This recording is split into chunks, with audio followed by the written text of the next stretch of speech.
In today's episode, a couple who love being outside and are camping in the Alaskan wilderness have a rare encounter with a grizzly bear that is looking for food. As they lay in their tents, the bear cuts through the tent and starts its vicious attack. Click like and subscribe right now. This is the scary bear attack on Richard and Kathy Huffman. The Alaskan Arctic National Wildlife Refuge is crossed by the Hola Hola River. It's a famous whitewater rafting route, and some say it's the best experience ever. The river flows through the foothills of mountains, cuts through open fields, and finally flows into the Beaufort Sea. People can see a lot of different kinds of birds and big animals like wolves, reindeer, and grizzly bears along the way. There are risks when going into such a remote area, but those risks are kept to a minimum by taking the right safety measures. Well, that's what Richard and Kathy Huffman thought when they got ready for a rafting trip in June 2005. Richard was a lawyer in Anchorage who was 61 years old and worked for power and phone companies. He went to the University of Kansas and got his bachelor's degree. He also served as a captain in the U.S. Army Judge Advocate General Corps. He always went on long camping trips when he had time off from work to enjoy the woods and the freedom of not having to go to the office. Catherine had been a teacher in the Anchorage school district for a long time. She taught elementary school in a way that showed how much she loved nature and being outside. She always took the kids outside to learn whenever she could, where they could hear the sounds of nature and enjoy everything, no matter how big or small. Up until she retired in 2002, she had been a teacher at Birchwood and Lake Otis elementary schools. Richard and Kathy got married in 1989, and they both loved being outside. All of them were very careful about their safety, especially when it came to wildlife and the fact that grizzly or even polar bears could be in Alaska. If they were camping and rafting at the same time, they would often stop at one spot to eat dinner before getting back in the boat and moving downstream to another spot to set up camp. A campsite with food or the smell of cooking could be dangerous, so they didn't want to do that. In June 2005, Richard and Kathy went on a trip down the Hula Hola River. It would take them 2 weeks to finish their trip. It was the perfect trip, a mix of wildlife and beautiful scenery, as well as adventure and new discoveries. In their inflatable kayak, they paddled down the river with all of their stuff safe inside the boat. At the end of each day, they went to the bank and pulled the kayak up onto dry land. Setting up their camp, they listened to the water running by each night as they fell asleep in their tent. As their trip came to an end, they finished their evening meal and then packed up. Next, they went a little further downstream until they found a great spot to camp. They erected their tent in the heart of the Arctic National Wildlife Refuge along the coastal plain. Over 19 million acres make up the refuge, making it the biggest national wildlife refuge in the country. It's even bigger than the Yukon. Any food that Richard and Kathy had was put in bear-proof packages and put a long way from their tent. That night, though, it wouldn't matter. Their fate was already set. There are not many places in the world where black, brown, and polar bears live together. The refuge is one of them. That night, though, it was a strong male grizzly bear between the ages of 5 and 7 that was on the hunt. Not only was it not hungry or hurt, but it was also on the hunt. It stuck its nose up and could smell the Huffman from a mile away. Then it walked over to their camp by the river. Richard and Kathy were warm and cozy in their tent, tucked up in their sleeping bags. The adventure was almost over.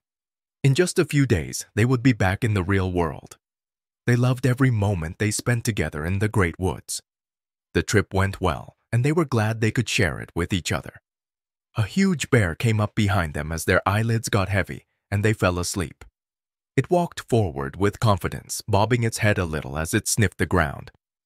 It could see the tent and smell the 2 people inside. They were easy prey and food. It had thick brown hair over its big, strong shoulders, and its eyes sparkled in the moonlight.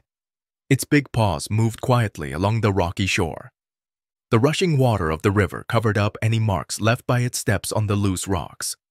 Kathy woke up and pushed Richard when the bear was just a few centimeters from the edge of the canvas. They could hear the bear outside, smelling their tent. Their hearts were pounding so hard that they didn't dare to move or make a sound.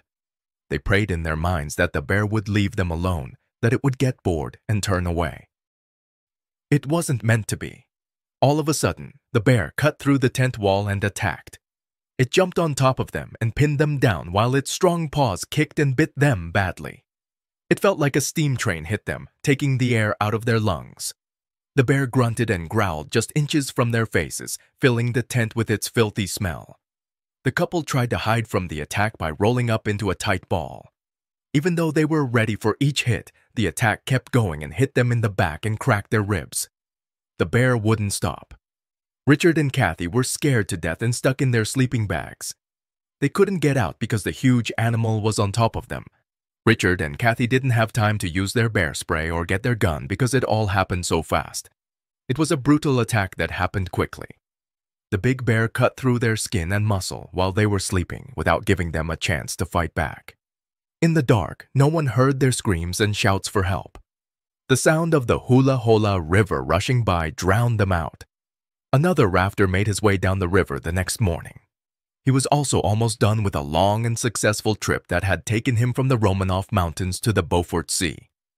As he came around a big winding bend in the river, he saw the remains of a camp on the shore.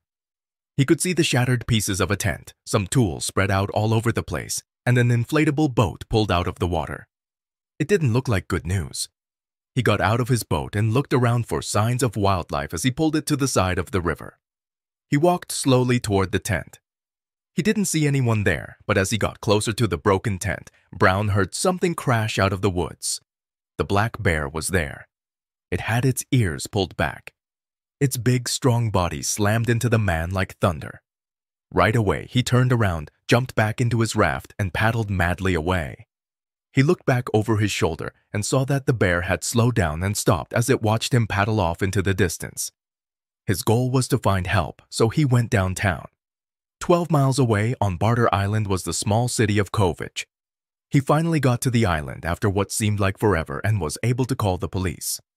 Right away, a helicopter was sent from Barrow to the scene, and North Slope Borough Search and Rescue flew around the scene. Once more, the huge bear rushed out from behind some bushes. It was protecting its cache and still posed a big threat to rescuers. It was shot, and the police were able to do a proper investigation. Sad to say, they then found Richard and Kathy still in their sleeping bags, bleeding and not moving. They had died from their terrible wounds, but the bear hadn't eaten them. They got several cuts and slashes from the bear's claws that were too deep to heal. An autopsy was done on the bear's body before it was sent to Fairbanks. It was found to be a healthy bear that had been well fed and was in great shape. As wildlife scientist Kathy Huffman looked into the scene of the attack, she was sure it was a clear case of a predatory attack. The way the camp looked showed how to do it right. Everything that a bear might find appealing was put away safely and a long way from the camp. The couple didn't set up camp on a bear-proof path, and it was clear that they ate their food somewhere else, not outside their tent. But their efforts still didn't help. A bear kills someone every other year. Grizzly bears do this all the time, but only when they are protecting their young or a food source. 66% of bear attacks happen when hunters catch the bear by surprise in the middle of nowhere.